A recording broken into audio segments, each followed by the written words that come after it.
शारदीय नवरात्रि का महत्व।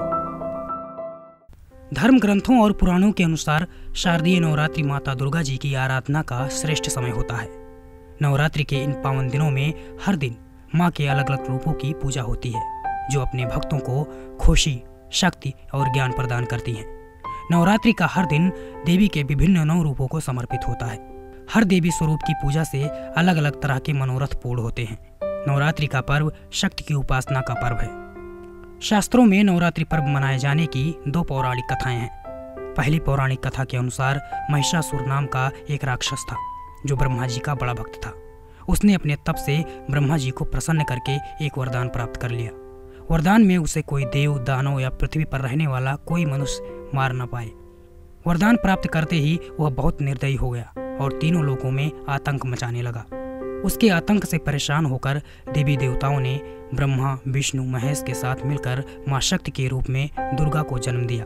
माँ दुर्गा और महिषासुर के बीच में 9 दिनों तक भीषण युद्ध हुआ और 10वें दिन माँ दुर्गा ने महिषासुर का वध कर दिया।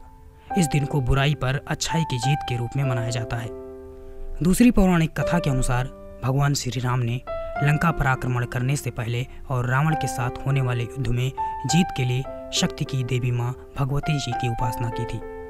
रामेश्वरम में उन्होंने 9 दिनों तक माता की पूजा की। उनकी भक्ति से प्रसन्न होकर माँ ने श्री राम को लंका पर विजय प्राप्त करने का आशीर्वाद दिया। 10वें दिन भगवान राम ने लंका नरेश रावण को युद्ध में हराकर उसका वध किया और लंका पर विजय प्राप्त की। इस दिन को विजयादशमी के रूप में भी जाना जाता है। नवरात्रि के 9 दिनों में देवी भगवती के अलग अलग स्वरूपों की पूजा उपासना की जाती है। पहले दिन माँ शैलपुत्री, दूसरे दिन माँ ब्रह्मचारिणी, तीसरे दिन माँ चंद्रघंटा, चौथे दिन माँ कुष्मांडा, 5वें दिन माँ स्कंद माता, 6ठे दिन माँ कात्यायनी, 7वें दिन माँ कालरात्रि, 8वें दिन महागौरी और 9वें और अंतिम दिन माँ सिद्धिदात्री की पूजा की जाती है। नवरात्रि के पहले दिन विधि अनुसार घटना स्थापना का विधान है।